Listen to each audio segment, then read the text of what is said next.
모래 위의 발자국이라는 그런 작자 미상의 시가 있습니다. 전 세계적으로 가장 많이 인용되어지고 또 알려진 그런 시 중에 하나예요. 그래서 우리나라 해석한 것이 이렇게 나옵니다. 어느 날 밤 나는 꿈을 꿨다. 나는 주님과 함께 해변을 걷고 있었다. 하늘에는 내 인생의 장면들이 번갈아 나타났다. 모래 위에는 언제나 두 줄의 발자국이 있었다. 하나는 나의 것이고 다른 하나는 주님의 것이었다. 그런데 내 인생의 가장 어려운 순간들에 발자국이 한 줄만 있는 것을 보았다. 나는 주님께 여쭈었다. 주님, 저는 언제나 주님과 함께 걷겠다고 약속하셨는데 왜 제 인생에서 가장 힘든 시간에는 저를 버려두고 혼자 가게 하셨습니까? 주께서 대답하셨다.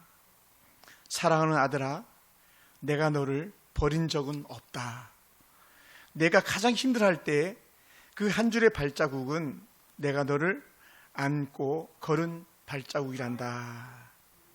동행이에요, 동행. 여러분, 지난주 주중에도 잠깐 거론했던 내용인데 서양 속담 터키예요. 지금 이제 트루키라고 이름 바꿨습니다. 터키 속담에 친구와 함께라면 길이 아무리 멀어도 짧아진다라는 거예요. 그래서 퀴즈를 내는 거예요. 어떤 퀴즈를 내냐? 서울에서 부산까지 가장 빨리 갈 수 있는 방법이 뭐가 있을까요? 서울에서 부산까지 가장 빨리 가는 방법. 아니면 그 청도에서 오셨죠, 권사님? 청도를 가장 빨리 가는 방법이 뭘까요? 비행기도 있고 배도 있고 하는데 비행기. 그러면 우리 김기수 사님 아시죠? 답을 절제하시느라고. 가장 사랑하는 사람, 가장 가까운 친구랑 가면 이게 제일 빨리 가는 길이랍니다. 그러니까 하루를 가장 짧게 보내는 거는 가장 소중한 사람과 같이 있으면 하루가 후딱 지나가 버리는 거예요. 고된 일을 하다 보면 하루가 얼마나 긴지 몰라요. 도대체 실밥을 따고 제가 어렸을 때 실밥도 땄거든요. 봉지 붙여 봤거든요. 자, 그렇게 봉지를 붙이고 실밥을 따고 또 사탕 공장에서 사탕 포장도 해봤거든요. 망치질도 해보고 막. 하루가 얼마나 긴지 몰라. 그때는 새벽 4시에 일어나가지고 일했어요. 그래 밤 1시까지 일했어요. 그러니까 3시간 정도밖에 안 잤어요. 많이 자면 4시간. 빨리 끝나면 11시 그때 일이 끝났었어요. 초등학교 6학년 졸업하기 전에 제가 사탕 공장을 다녔었거든요. 얼마나 길었는지 몰라요. 그런데요, 친구들이랑 돌면 하루가 금방 가버려요. 주일 금방 가죠. 잠자면 또 이렇게 시간이 빨리 가는 거예요. 근데 친구랑 가면 가장 행복한 길을 걷는 거죠. 여러분, 우리 인생이 그런 거죠. 오늘 우리가 누구랑 같이 있느냐, 누구랑 함께 걷느냐가 가장 행복한 순간을 맞이하는 줄 믿습니다. 하늘과 동행하잖아요. 그러면 광야도 가장 행복하고 즐거운 동산, 꽃동산, 정원이 된다는 거예요. 그래서 오늘 우리가 살아가는 이 신앙의 길도요, 나 혼자 믿음으로 길을 가는 건 너무 힘들지만 오늘 고백한 조계수 집사님 계시기 때문에 제가 행복하고, 또 어저께 같이 신방한 우리 권사님 집사님 계셔서 행복하고, 또 딸들이 막 아빠 힘내, 화이팅 화이팅. 제가 요만한 그 청직에서 받았던 그 글인데 강하고 담대하라고 저를 보면서 아빠 저거 봐봐 막 일부러 하면서 신방하고 돌아와가지고 축 처진 제 마음을 갖다가 딸이 위로해 주면서 아빠 저거 보라고, 강하고 담대하라 그랬잖냐고, 실망하지 말라고. 그러니까 이 사역을 사실 가는 거예요. 안 그러면 죽어도 벌써 죽었죠. 제 친구 목사님 사모님은 장로님이 하도 괴롭혀가지고 뇌를 드러낼 정도로, 그리고 결국 그 장로 도망갔어요. 그게 얼마나 힘든 길이에요 사실은요. 그러니까 이 사역이라는 게요, 100가지를 잘해도요 한 가지만 서운한 게 있으면요 100가지는 아무 의미가 없어져 버리는 것 같더라고요. 살아보니까 그래요. 엄마들도 그럴걸요. 다 그냥 잘해줘도 하나만 잘해주면 애들이 아무것도 안 해준 것처럼 여길지도 몰라요.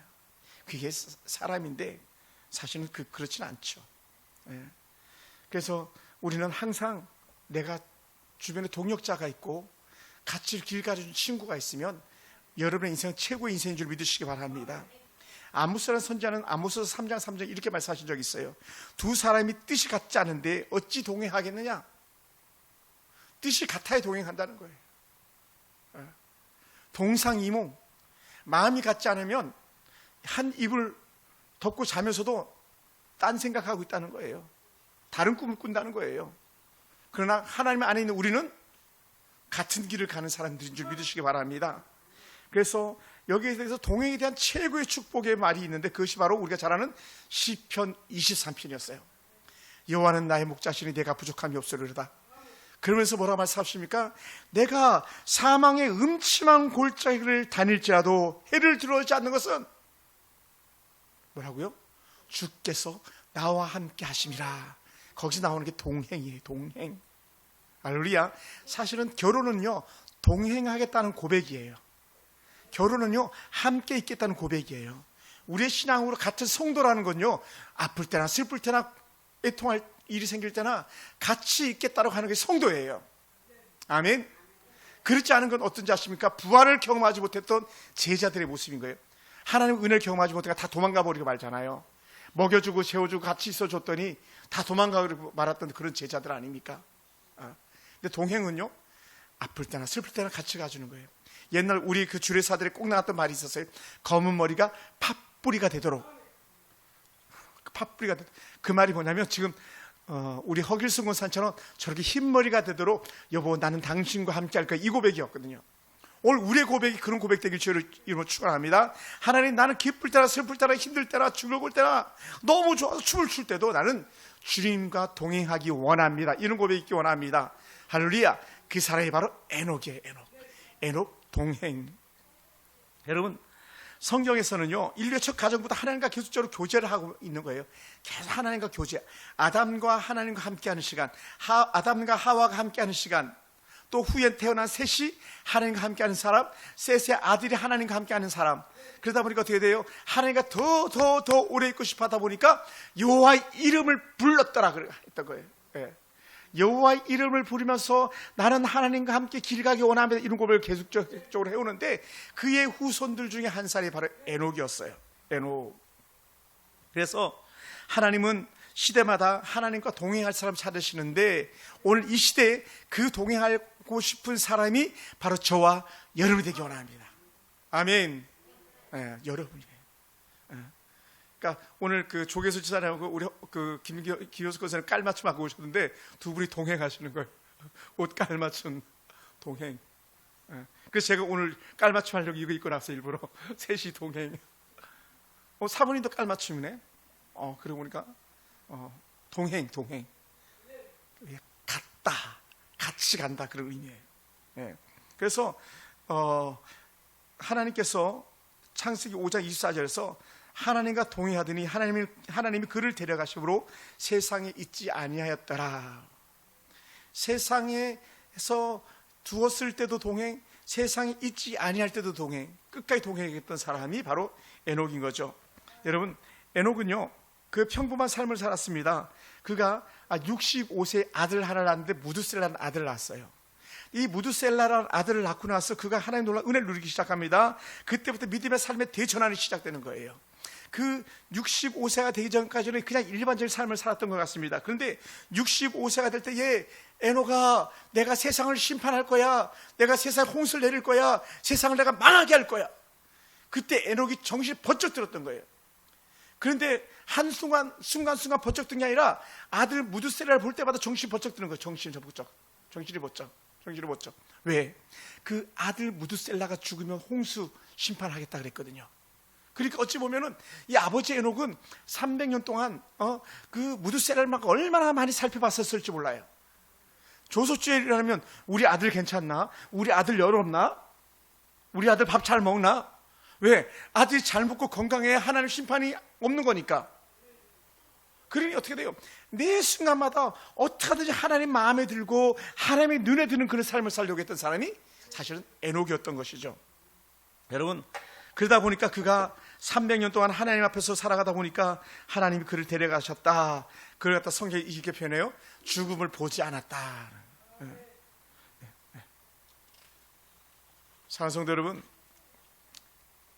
그러므로 에녹이란 이름의 뜻을 좀 우리가 살펴보면 헌신된 자, 봉헌된 자, 훈련된 자 이렇게 표현해요.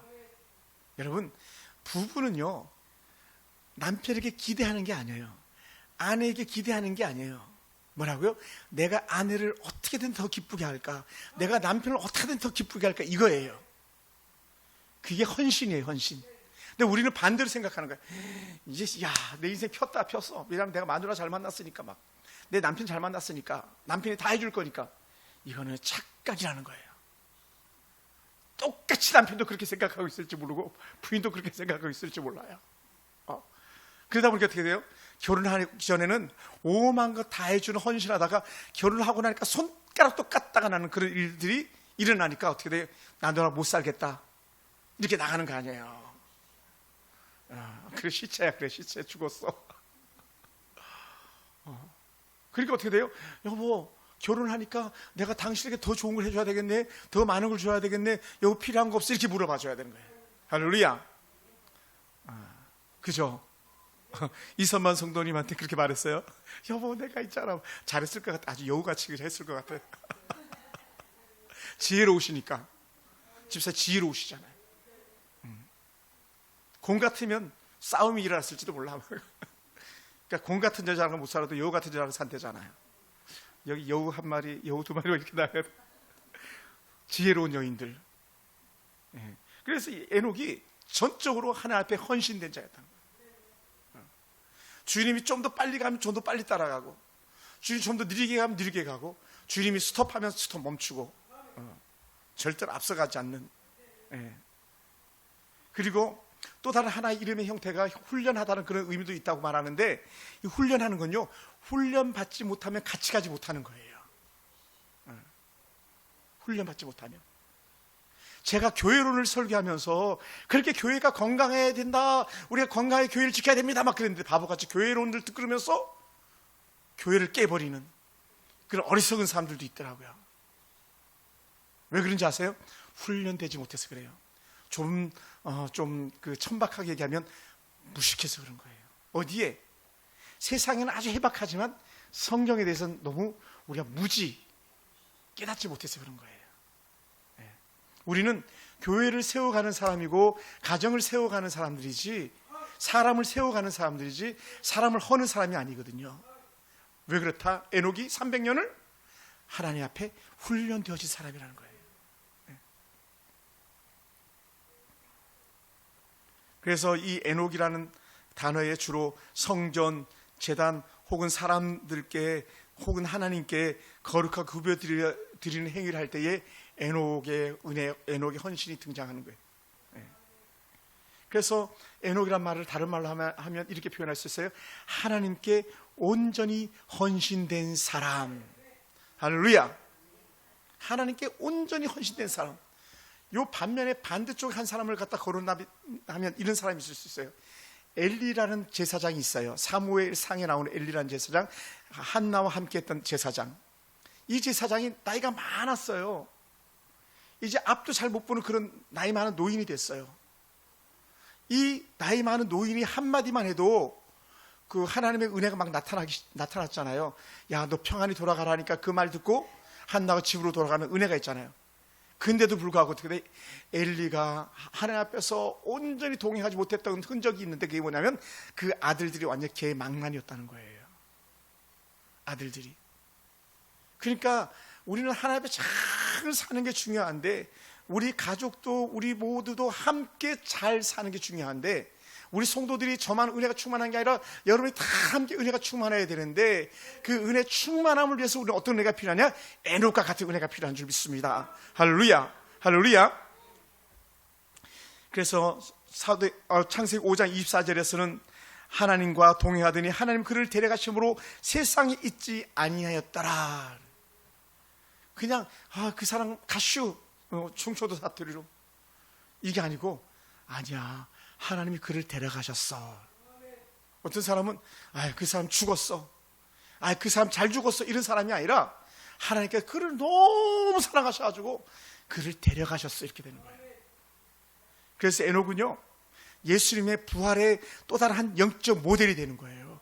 에녹과 엘리야는요, 하나님 앞에 생명의 모든 것을 책임져 주신 하나님의 은혜를 갖다가 상징하는 인물이 에녹과 엘리야가 되고, 그 에녹과 엘리야가 예수 그리스도의 부활의 예표가 되는 줄 믿습니다. 뭐라고요? 동행하는 사람으로 끝까지.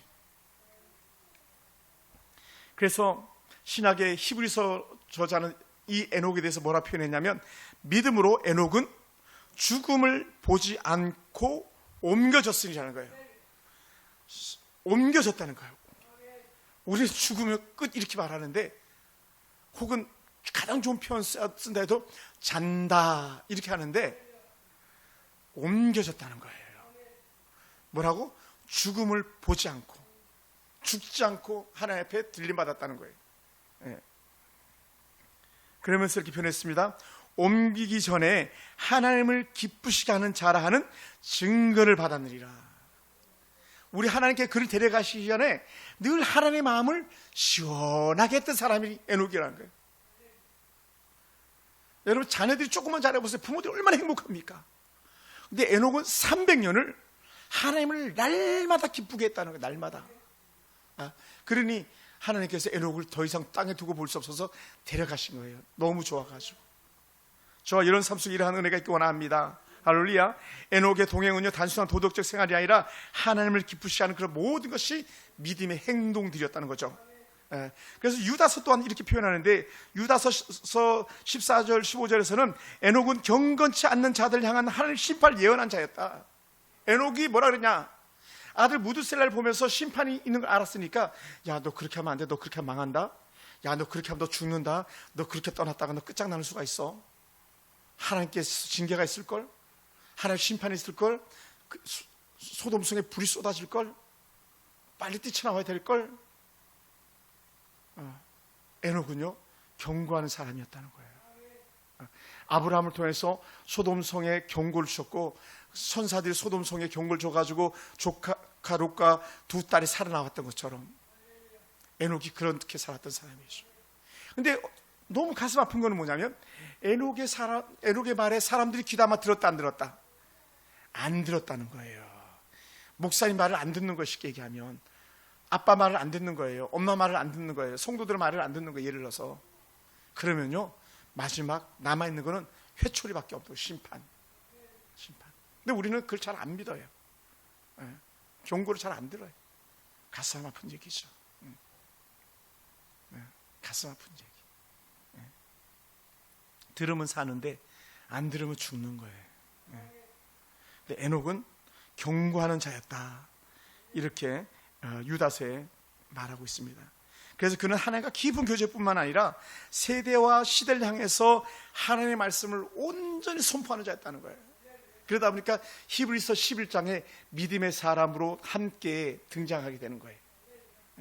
멋진 에녹이죠. 여러분, 그러므로 이 동행은요, 단순히 그냥 같이 걷는 것만이 아니라 하나님과 함께 걸음을 이어가는 거예요. 그 길 따라서 계속적으로. 이게 뭐냐면 보조를 맞추는 거예요. 보조. 제가 이제 머지않아서 우리 하영이를 데리고 그 결혼식장 이렇게 막 입장할 텐데, 저는 걸음이 엄청 빠른 사람이거든요. 저는 구로시티알 잔지역 10분도 안 걸려요. 얼마나 빨라요. 근데 허건사님은 집까지 가는데 한 3시간 걸리실걸요? 저는 허건사님 집까지 가는데 30분이면 권사님 집까지 갈 수 있어요. 걸음이 빨라요. 근데 하영이를 데리고 내가 신부 입장 그러면 막 제 혼자 들어가는 게 아니라 나랑 같이 들어갈 거 아니에요. 그러면 제 손을 잡고 이렇게 어떻게 하는지 모르겠는데 들어갈 텐데, 내가 막 급히 끌고 가면 안 되잖아요. 그게 뭐냐, 보조를 맞추다. 이게 동행이에요. 신부와 신부 아버지가 같이 보조를 맞춰 가다. 이게 동행. 그러니까 부부는 끝까지 눈높이를 같이 하면서 같이 동행하는 사람, 성도는 주님이 오실 때까지 같이 주의 몸된 교회에서 동행하는 사람, 이게 에녹이에요. 할렐루야. 할렐루야. 그런 사람들이죠. 여러분, 동행은요, 아주 특별한 날만 동행하는 게 아니에요. 우리는 특별히 맛있는 거 먹을 때는 생일날 이럴 때 맛있는 거 먹고, 설날 추석날 이렇게 맛있는 거 먹고 그러잖아요. 동행은요, 항상 똑같은 거예요. 똑같아요. 그러다 보니까 어떻게 돼요? 내 생각을 비워버리고 주님의 생각을 따라가는 거예요. 왜? 그래야 주님과 동행하니까. 때로는 여러분 남편에게, 때로는 아내에게 여러분의 생각을 좀 더 내려놓고 남편의 마음을 이해할 수 있도록 가슴을 넣는다면 남편과 동행할 수 있는 거예요. 그렇지 않으면 동행이 안 돼요. 지금 내가 심하영한테 결혼 주례하는 것 같네. 동행이 동행. 주례 아주 많이 할 수 있겠네. 많이 남았네 아직. 동행 그게. 근데 우리는 어떻게 돼요?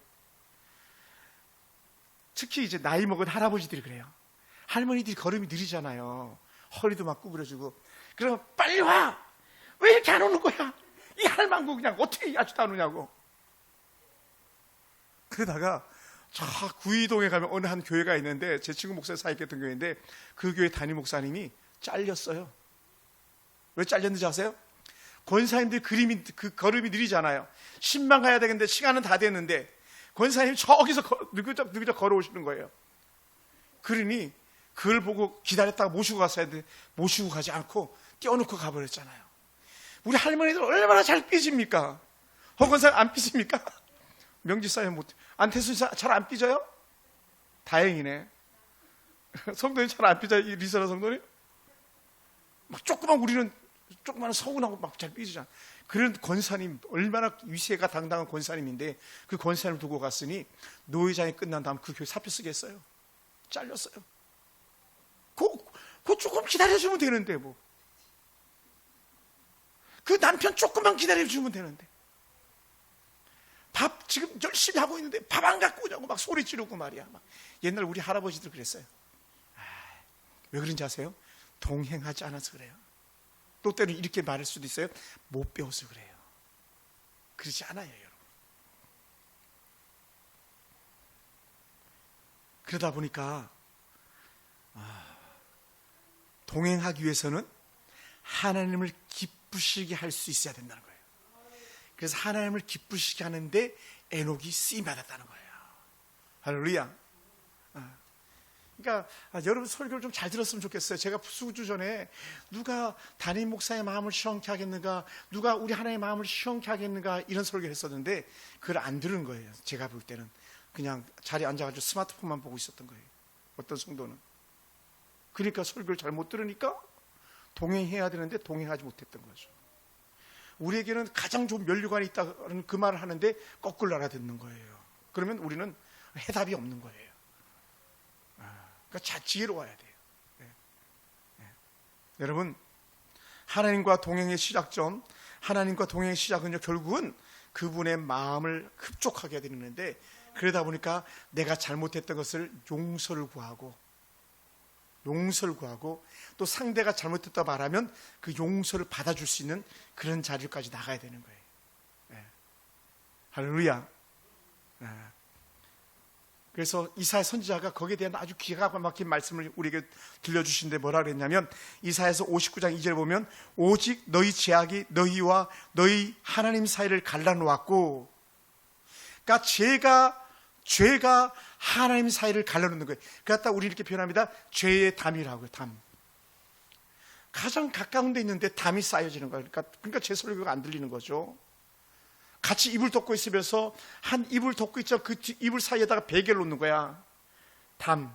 그러니까 남편 마음 모르고 아내 마음 모르고, 건넌방에 있는 딸들은 아빠 마음 모르고 엄마 마음 모르고 자식들 마음 모르고. 뭐가? 죄가 그 마음과 마음 사이를 갈라놓았나니 이렇게 하는 거예요. 그러니까 제가 시험 들지 마세요, 사탄과 싸워서 이겨내세요 라고 하는 게 뭐냐면, 다시 말로 하면 죄를 회개하세요 이 말이에요. 회개하세요. 왜냐하면 죄가 들어오면요, 눈이 가려져서 안 보여요. 죄가 들어오면요, 분별력을 잃어버리게 돼요. 왜냐하면 죄는 그런 거니까요. 어떻게 마약을 먹고 정신이 온전하길 바라겠어요? 어떻게 술을 먹고 정신이 온전하길 바라겠어요? 온전할 수가 없는 거예요. 하나님의 은혜를 떠나면요, 그 판단력, 그 분별력이 온전할 수가 없는 거예요. 그러다 보니까는 이 하나님께서 에녹아 넌 나와 동행해야 돼, 넌 나와 동행해야 돼 하는 경고를 뭘 줬냐면 무드셀라를 보여준 거예요. 무드셀라만 보면 정신을 바짝 차리는 거야.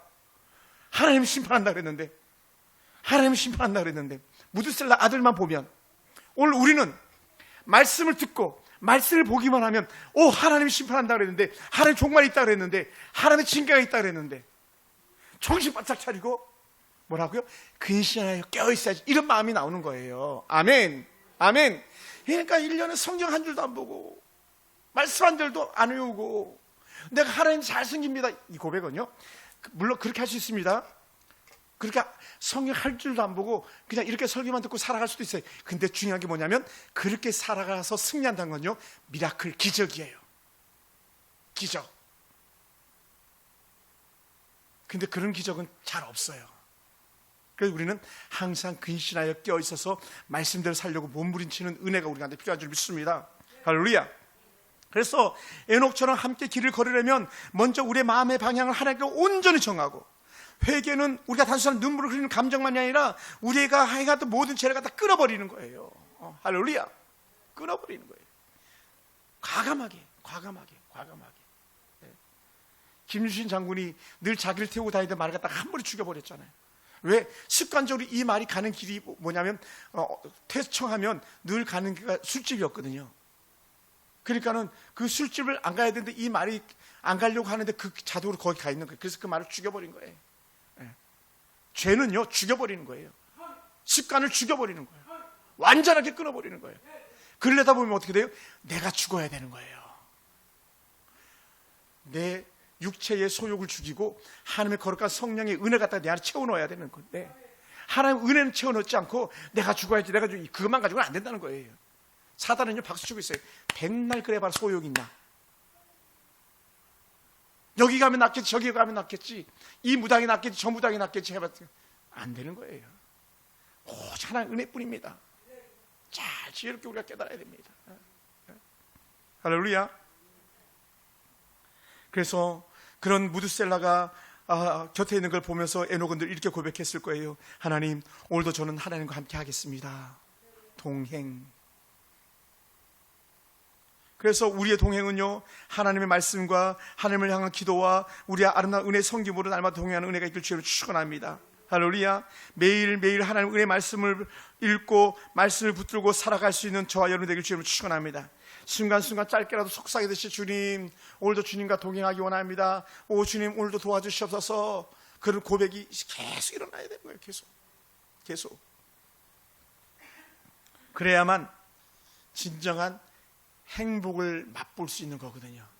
행복을 맛볼 수 있는 거예요. 아내가 행복해야 남편이 행복한 거예요. 남편이 행복해야 아내가 행복하죠. 부부가 맨날 막 피 튀기면서 전쟁하는데 그 자녀들이 정서적으로 안정을 취할 수 있다? 그냥 기적에 그런 일은 없어요. 그러니까 부부가 행복해야 자녀들도 행복하고, 자녀가 행복해야 부모가 행복한 거예요. 그래 우리가 행복한 모습을 보시니 하나님께서 기뻐 뛰며 춤을 추시는 거죠.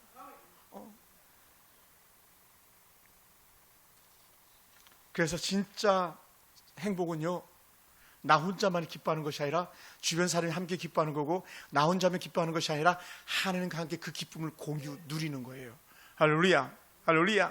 그래서 우리 주님께서도 이렇게 말씀하신 적이 있습니다. 누가복음 15장에서 7절인데, 내가 너에게 이르노니 이와 같이 죄인 한 사람이 회개하면 하늘에서 회개할 것이 없는 의인 99으로 말미암아 기뻐하는 것보다 더하리라. 그러니까 교회 안에서도 마찬가지, 교회 밖에서도 마찬가지. 목사님, 이제 내가 잘하겠습니다, 행복합니다, 주의 뜻대로 살겠습니다 하면요, 우리는 그날 잔치를 벌여야 돼. 잔치. 주방 가서 막 제일 좋은 메뉴를 막 만들어야 돼. 왜? 천국에서도 그런다 그랬으니까. 그만큼 뭐라고요? 하나님이 기뻐하는 삶을 사는 것이 우리에게 최고의 축복이고, 하나님 뜻대로 살려고 하는 그런 몸부림이 최고의 은혜인 줄 믿습니다. 그러면 오늘 저와 여러분이 하는 말과 생각과 행동들이 결국은 이 질문이 들어가야 돼요. 내가 하나님을 기쁘게 하고 있는가? 또 더 나가서 내가 내 남편이나 아내를 기쁘게 하고 있는가? 내 부모나 내 자식을 기쁘게 하고 있는가? 우리는 막 자식만 잘해야 된다고 얘기해. 부모가 더 잘해야 되지. 그런 거예요. 우리가 예한이 사랑을 얼마나 받습니까? 예한이 얼굴만 봐도 행복하잖아요. 그러면 저 얼굴만 보고도 행복한 그것을 지키기 위해서 우리 예한이를 기쁘게 해줘야 되는 거예요. 우리만 행복하면 됐지가 아니라 그게 함께 누림이고 함께 나눔인 것이죠. 사랑하는 성도 여러분, 한번 가만히 돌아와 보시기 바랍니다. 여러분은 여러분의 가족들을 통해서 얼마나 행복을 느끼고 있습니까? 또 여러분이 가족들과 함께 얼마나 하나님의 큰 기쁨을 함께 누리고 있는지를 여러분이 돌아보셔야만 합니다. 나 혼자만 하나님이 좋아가지고 기뻐뛰면요, 바깥에 사람이 아이고 좀 미쳐가지고 이렇게 나오잖아요.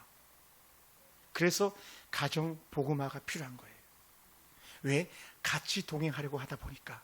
지금 우리가 다 져주는 거죠. 남편 예수 안 믿는 집사님들은 남편에게 다 져주고 계실 거예요. 다 들어주고 계실 거예요. 그런데 그들에게도 받기를 원한다면 그들도 복음을 전해서 주의 저를 끌고 들어오는 거야. 그래서 제 설교를 듣게 하는 거야. 남편이 아내를 섬겨야 됩니다, 이런 설교를 듣게 해야 되는 거예요. 할렐루야. 그래야 되는 거예요. 우리 하영이는 나중에 이 설교를 아들이 꼭 들으라 그래. 덕영 형제한테. 다 받으려고 막 생각하고 있을 거거든. 다 주는 거예요, 다. 근데 그냥 줄 수 있는 게 아니거든요. 하나님은 은혜가 있어야 줄 수 있는 거예요. 내가 은혜가 있어야 예수 안 믿는 신랑 잘 섬길 수 있고 예수 안 믿는 아들, 딸도 잘 섬길 수 있지. 안 그러면요, 다 화상으로 뭐, 어휴, 저 화상 언제 죽나? 왜 안 죽나? 이런 소리만 절로 나오게 되고, 내가 미쳤어. 내가 저런 사람이랑 살고 있으니, 내가 죄를 놓고 미역국을 먹었으니 내가 미친년이야. 막 이런 소리가 막 나오기 시작하는 거예요. 네. 왜요? 동행하지 않기 때문에 그런 거예요. 네. 그러니 오랜 세월을 같이 있어도 나는 한 번도 사랑을 받아본 적이 없습니다, 이런 말이 절로 나오는 거예요. 왜 그러냐? 알지 못해서, 깨닫지 못해서.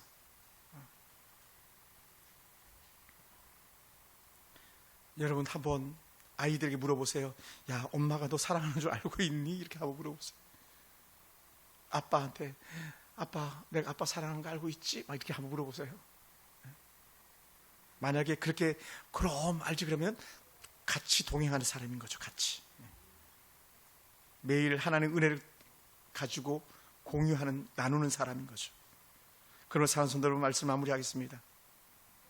우리도 같이 갔으면 좋겠습니다. 에녹처럼 함께 걸었으면 좋겠습니다. 길이 멀어도 좋다, 밤이 깊어도 좋다, 너와 함께 걷는 길이라면 내 발걸음 가볍고 내 마음은 환하다 하는 그런 노래처럼, 세상이 나를 버려도 너는 나를 버리지 않았으니 나와 함께 끝까지 가자, 이 고백이 절로 나오는 저와 여러분이 되길 주님으로 축원합니다. 사랑하는 성도 여러분, 그런 사람과 함께 할 때에 세상은 행복해지고 세상은 살만한 거예요. 하나님과 동행하는 사람은 세상에 속하지 않고 하나님께 속한 사람이기 때문에 그렇습니다. 저는 하나님께 속한 여러분과 이 길을 또 다시 가고 싶습니다. 계속 동행하고 싶습니다. 기도하겠습니다.